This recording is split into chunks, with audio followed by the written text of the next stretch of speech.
¿Qué es lo que hay, cosa uno? Señores, vamos a reaccionar al caso de Mary Bean.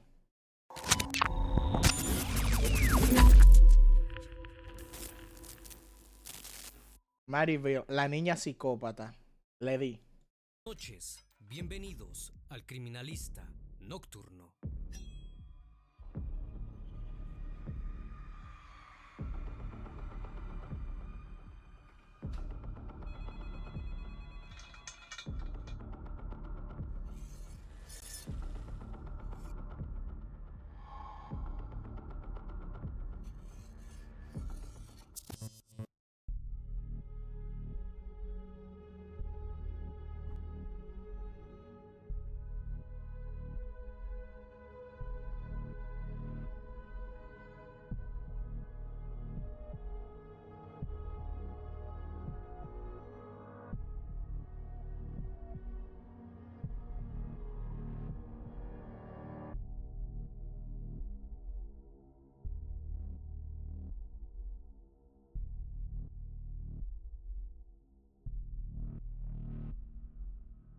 Transcurría el año 1968 en la ciudad inglesa Newcastle, en Inglaterra.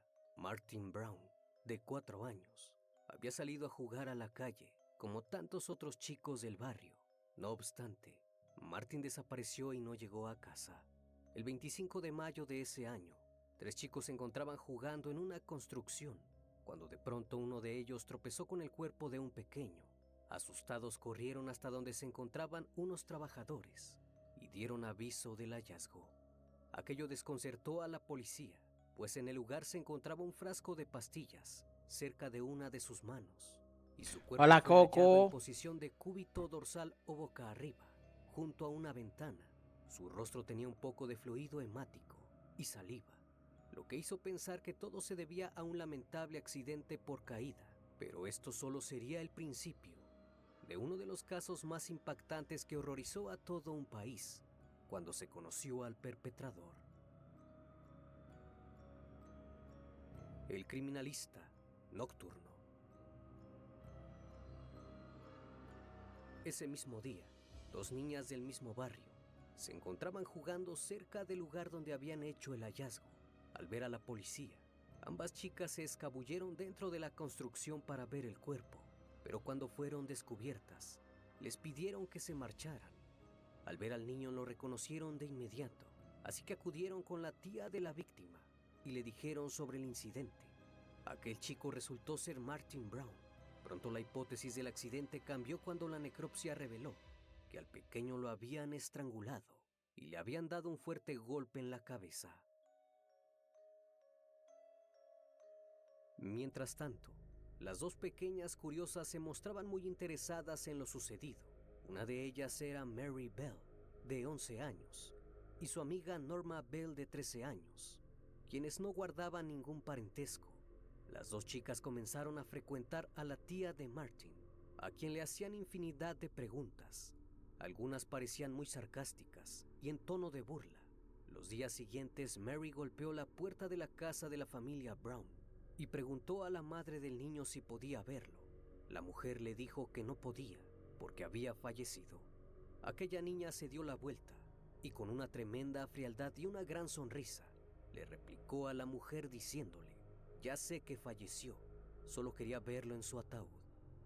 Poco después, algunos inquietantes escritos en la guardería Woodlands alertaron a las autoridades, pues en aquellas 4 notas hacían referencia al crimen de Martin. Alguien había irrumpido en el lugar y derrumbado los productos de limpieza, así como el material escolar. La policía se llevó las notas a la comisaría y llegaron a la conclusión que todo se trataba de una broma de mal gusto. Como no era la primera vez que alguien había entrado a la escuela, decidieron instalar un sistema de alarmas. No pasaron muchos días para que la alarma emitiera su primer sonido. Cuando la policía llegó, descubrió que se trataba de 2 chicas, Mary y Norma, quienes aseguraron que solo merodeaban por ahí. Al final, el incidente no pasó a mayores y las dejaron libres. Una mañana, la maestra de Mary descubrió que ésta había dibujado en el cuaderno de un niño a un pequeño con las mismas características como fue encontrado Martin. a un hombre caminando hacia él, y a un costado había escrito algo perturbador, haciendo alusión a lo ocurrido. También comenzó a fanfarronear con sus compañeros de clase que ella era quien había asesinado a Brown. Pero como tenía tendencia a mentir, no le creyeron una sola palabra. De algún modo Mary quería llamar la atención. Una tarde mientras jugaba con Norma, intentó lastimarla y la golpeó. De pronto Belle comenzó a gritar que era una asesina y señaló la casa de Martin, asegurando que ahí era donde había asesinado. Los chicos que se encontraban presentes aquel día solo atinaron a reírse, pues nadie tomaba en serio a Mary. El 31 de julio, solo unos meses después, Brian Howe, de 13 años, había tardado en llegar a casa, así que su hermana Pat salió a buscarlo. Mary y Norma se encontraban jugando cerca del hogar de los Howe, cuando Pat se acercó a ellas para preguntar por su hermano. Aseguraron no haberlo visto, pero se ofrecieron a ayudar con la búsqueda. Revisaron de un lugar a otro, pero no había rastro del niño. Buscaron por la zona industrial, donde muchos niños solían jugar. De pronto Mary le señaló a Pat que quizás su hermano podría haber estado jugando detrás de unos bloques de hormigón, pero ella le dijo que su hermano nunca iría tan lejos. Así que Norma insistió, pero Pat decidió marcharse. Los padres del pequeño dieron aviso a la policía y comenzaron a buscarlo. A eso de las 11:10 de la noche, Brian Howe fue encontrado en un lugar lleno de escombro, el mismo sitio que Mary Bell le había señalado a la hermana del chico. Esta vez no había dudas, alguien lo había asesinado. El chico fue hallado cubierto de maleza, había sido estrangulado y tenía marcas de incisiones en los muslos, y sus partes íntimas fueron parcialmente arrancadas. También le habían cortado mechones de cabello y unas tijeras se encontraban en el sitio. Cuando fue llevado al servicio forense para la necropsia, notaron que además de todo lo antes mencionado, tenía una letra marcada en el vientre que en un principio parecía N, pero después se había añadido una cuarta marca para cambiar la N por la M.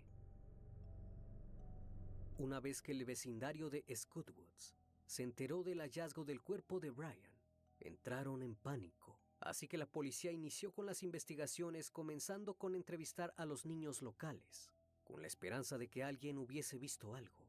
No tardaron mucho tiempo en relacionar a Mary con Brian, pues la última vez que lo vieron con vida, estaba en compañía de ella. La actitud sospechosa de las dos niñas tras el crimen alertó a la policía. La hermana de Brian aseguró además que Mary Bell le había dicho a ella dónde podían encontrar a su hermano, así que esto la ponía en la mira. En el primer interrogatorio que les realizó el detective local James Dobson, las dos chicas respondieron con evasivas y contradicciones. Norma, por su parte, parecía muy feliz y actuaba de forma extraña, como si se tratase de una broma. Mary se mostró fría y manipuladora, y según esta recordó haber visto a un niño de 8 años de edad golpear a Brian sin razón y jugar con unas tijeras rotas. El oficial le pidió recordara cómo eran aquellas tijeras, y Mary ilusamente dio la descripción exacta de las tijeras encontradas a un lado del cuerpo del chico. El día 7 de agosto, Brian Howe fue enterrado y el detective estuvo presente en la ceremonia. Mientras todo esto sucedía, observó que Mary Bell se paraba enfrente de la puerta de la casa de Brian y hacía bromas a los familiares. Cuando sacaron el ataúd, observó cómo la chica se frotaba las manos y con una gran sonrisa en la cara, festejaba como si se tratara de un evento. El detective vio esto y no dudó en llevarlas nuevamente a la estación de policía para un segundo interrogatorio. Ambas chicas fueron encerradas en diferentes celdas, pues se tenía la sospecha de que eran responsables de los sucesos ocurridos. Mientras pasaban los minutos, las chicas estaban muy inquietas y no paraban de gritarse la una a la otra. Se insultaban y se culpaban cuando fueron interrogadas por separado. La primera en cooperar fue Norma, quien le dijo a la policía que ella había intentado que Mary no le apretara el cuello a Brian, pero su amiga no se detuvo y lo asesinó. Además, recorrió sus dedos sobre los labios de la víctima porque aseguró que le gustaba hacerlo. Cuando tocó el turno de entrevistar a Mary, esta admitió haber estado en el lugar donde fue encontrado el chico, pero acusó a Norma de todo. Ambas chicas se contradijeron en sus declaraciones. Sin embargo, algo era evidente: las dos habían participado en el crimen. Finalmente, Mary Bell confesó y le contó a la policía que lo que había hecho lo hicieron únicamente por placer y por la emoción que esto les provocaba. Todo esto sin mostrar el mínimo grado de arrepentimiento ni empatía.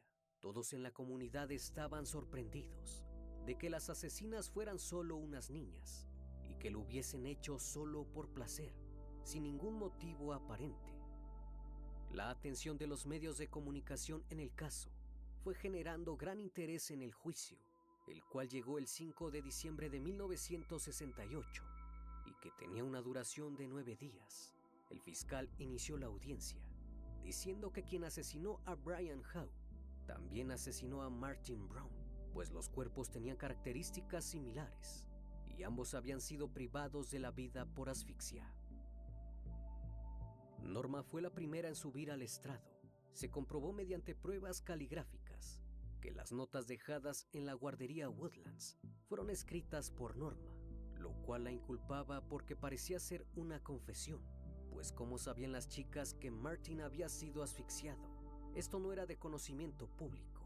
Las pruebas forenses relacionaron a Mary Bell en ambos casos, ya que se encontraron fibras grises de uno de sus vestidos de lana en ambos cuerpos, y en los zapatos de Brian se encontraban fibras de la falda de Norma. A pesar de esto, había dudas de que Norma hubiese asesinado a los chicos, y consideraban que la autora intelectual y material de los crímenes había sido Mary. Norma se quebró en un par de oportunidades ante la presión de las familias de las víctimas presentes. Afirmó que en el caso de Martin, vio cómo Mary se asomó a través de una valla y después la llevó a donde había cometido el asesinato. Dijo, además, que Mary era muy violenta y que en más de una ocasión le había comentado sobre cómo asesinar, y pasaban horas hablando de ello, hasta que un día, Brian Howe estaba entre un grupo de chicos viendo la demolición de unas casas. De pronto Mary le pidió a Norma que lo convencieran para ir a jugar a un terreno abandonado. Cuando ya estaban ahí, Mary le pidió al chico que se recostara y luego se abalanzó sobre él y le tapó la nariz con una mano y la boca con otra. Brian empezó a ponerse morado e intentó soltarse, pero le fue imposible. Supuestamente cuando Mary se cansó le pidió a Norma que le ayudara y se hiciera cargo, pero la respuesta de la chica fue marcharse e irse a la casa de una amiga, donde después de esto cocinaron bombones. Norma no pudo explicar cómo es que las fibras de su falda se encontraban en el lugar donde fue encontrado Brian. Los forenses determinaron que las heridas del cuerpo del chico fueron post-mortem y que los cortes fueron hechos por personas distintas. Mary confesaría más tarde que llevaba las tijeras porque quería dejar calvo al niño y unas hojas de afeitar porque quería cortar su vientre. Mientras los detalles desgarradores de aquel incidente eran expuestos a la luz, Mary Bell se mantuvo fría y sin expresión. Solo estaba expectante. Era más obvio que Mary manipulaba en gran manera a Norma, y ésta hacía todo lo que ella le pedía. Cuando tocó el turno de Mary, se declaró inocente de haber asesinado a Martin, pero cuando se le preguntó sobre el dibujo hecho en un cuaderno de su compañero de clases, ella dijo que sabía cómo se encontraba el cuerpo, solo por rumores que hablaba la gente, y que las notas que había escrito en la guardería lo habían hecho a modo de broma, solo para reírse de la situación. A pesar de sus acusaciones mutuas, se logró entrever quién era la dominante en la relación. Mary culpaba a Norma de lo sucedido y viceversa. Supuestamente en el caso de Brian, Norma lo llevó a base de engaños a la tienda, pero como no tenían dinero le dijeron al chico que irían a ver un estanque de renacuajos. Luego Norma le preguntó a Brian si le dolía la garganta y en ese momento comenzó a apretarle el cuello. Como el niño empezó a llorar, lo dejó y después lo hizo caminar hasta el lado de bloques donde lo encontraron. Una vez ahí le pidió que levantara la cabeza y lo estranguló. Supuestamente después de esto se marcharon del sitio y fueron a la casa de una amiga. pero Norma estaba actuando muy raro y temblaba. Volteó la mirada a Mary y le dijo: «Este es el primero, pero no será el último». Mary no podía ocultar su miedo, pues estaba aterrada. Después vio cómo Norma tomaba unas tijeras y unas hojas de afeitar y le pidió regresar al lugar donde procedió a realizar los cortes. Aseguró fervientemente que le señaló a la hermana del chico dónde se encontraba su cuerpo, porque quería ayudar para que lo encontraran.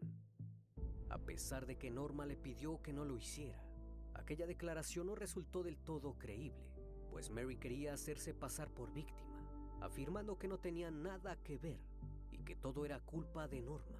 Aquella declaración les mostró dos cosas al jurado. La primera es que Mary Bell era muy astuta y una completa manipuladora, con una gran imaginación para crear historias. Y la segunda, que algo no andaba bien con la chica, pues su comportamiento era muy extraño, carente de toda empatía por el sufrimiento que le causaba a los demás. Esto fue aprovechado por su defensa, quienes dijeron que la chica no estaba bien mentalmente y para ello sería examinada por psiquiatras para encontrar qué había detrás de su comportamiento.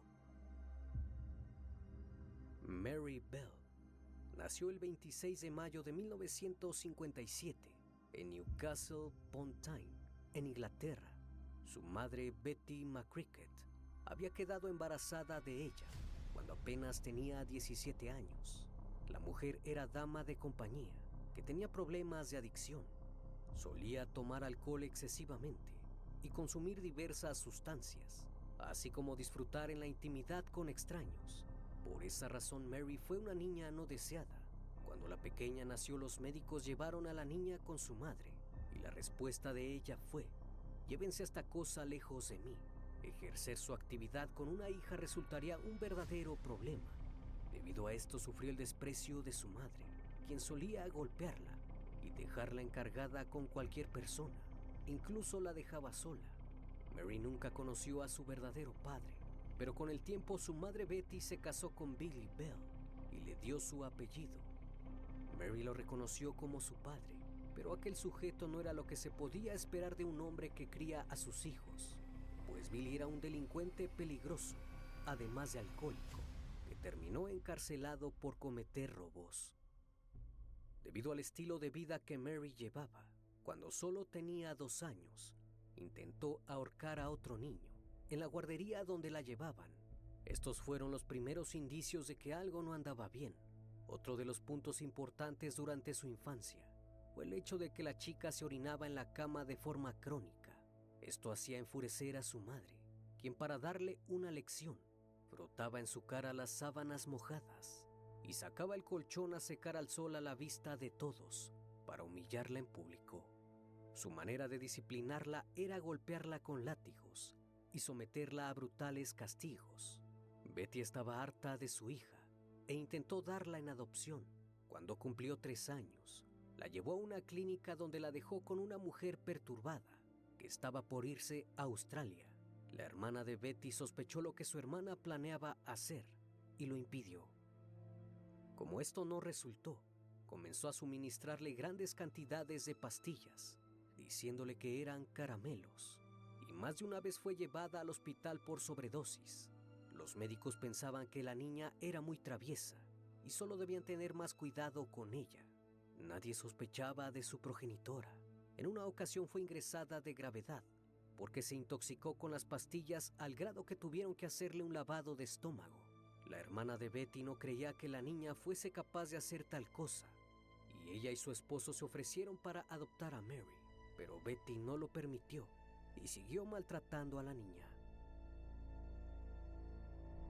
Un día Mary cayó de un gran ventanal y sufrió graves daños en el lóbulo frontal, que afectaría su capacidad de diferenciar de lo que está bien o mal, pues la corteza prefrontal es la encargada de la toma de decisiones y de las emociones, lo cual afectó en gran manera a Mary durante su crecimiento. En esos años, todos pensaron que se debió a un accidente, pero existe la sospecha de que la madre de la niña fue quien la arrojó de la ventana. No conforme con eso, cuando solo tenía 5 años, Su madre comenzó a obligarla a participar en actos íntimos con sus clientes. A partir de entonces, su conducta ante los demás se vio reflejada en agresividad.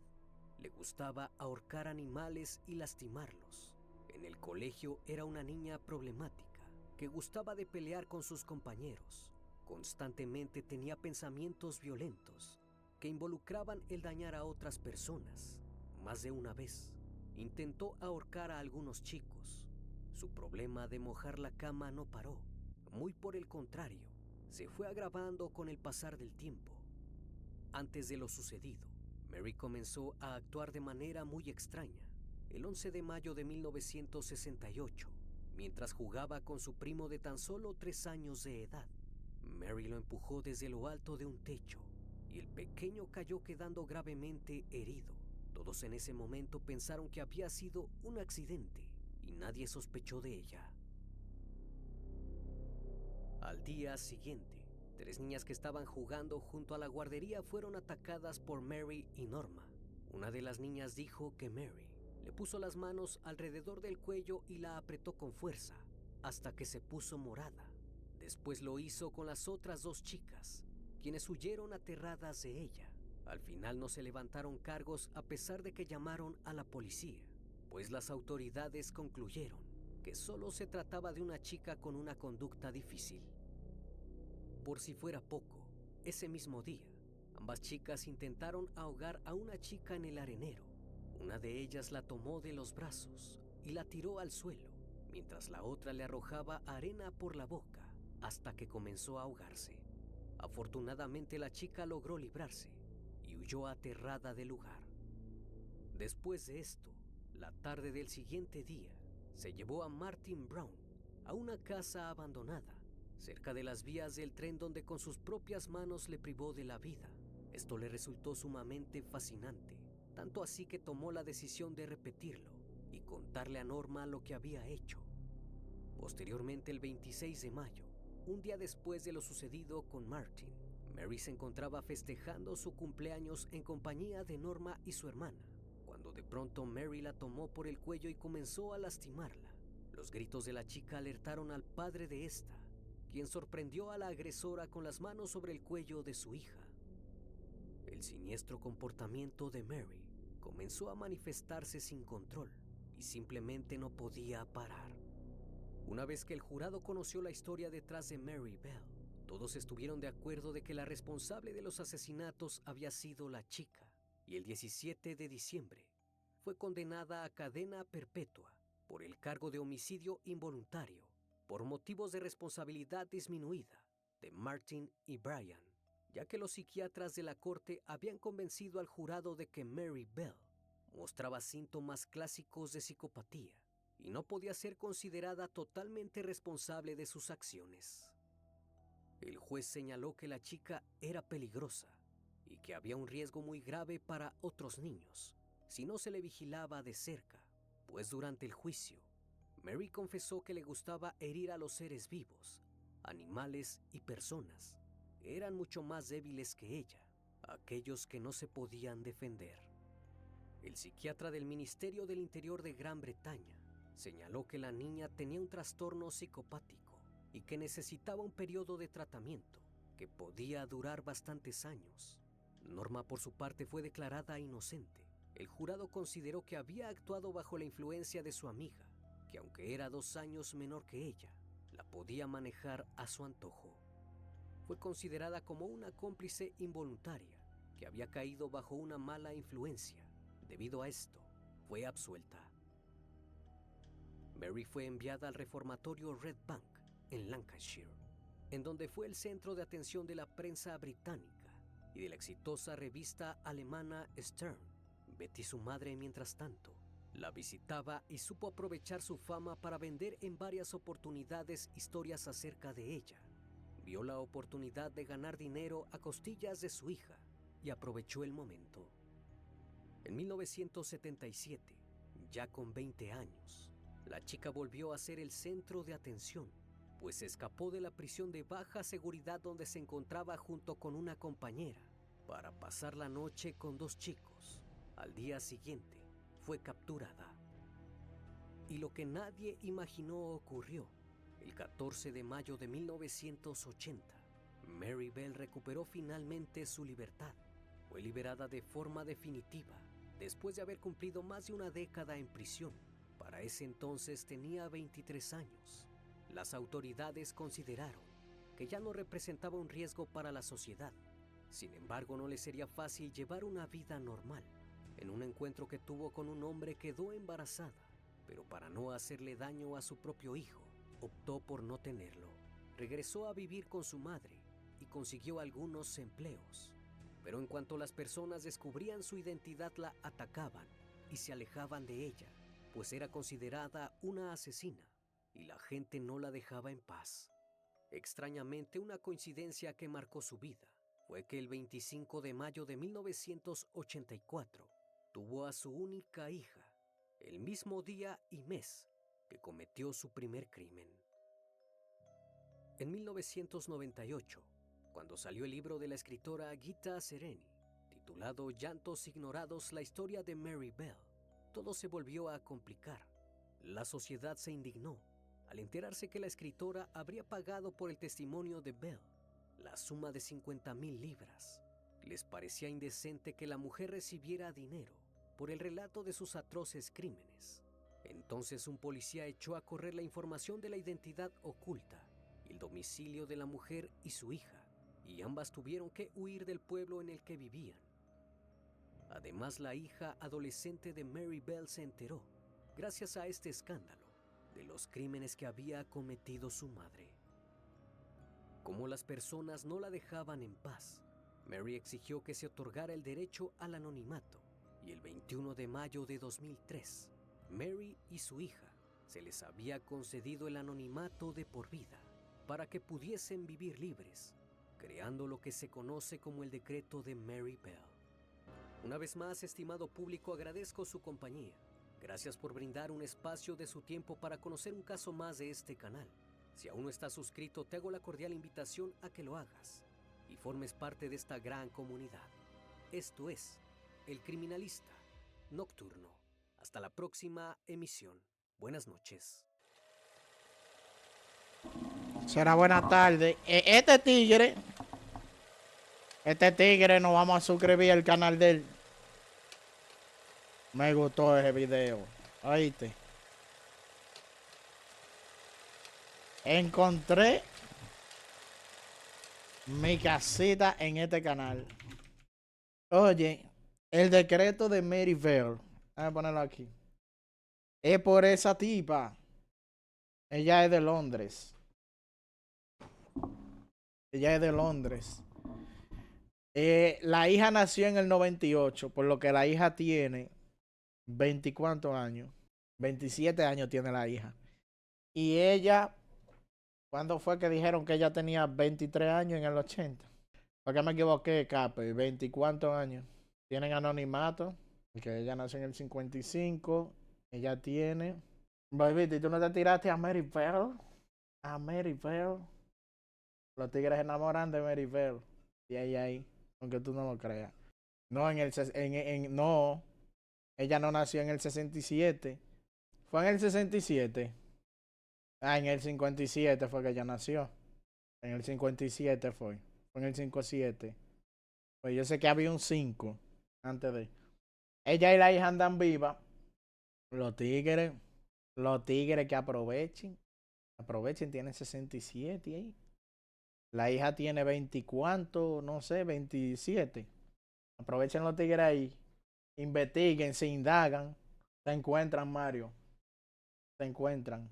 Fíjate de mí que se encuentran, pero hay que hacer una investigación monetaria y social grande para conseguir esas mujeres. Para conseguir contacto con esa gente. Para conseguir contacto con esa gente hay que gastar una moña fea. Fea. Hay que gastar una buena moña. Dime, Kailita. No. La que tiene que guardarme lechita caliente, ya eres tú, a mí.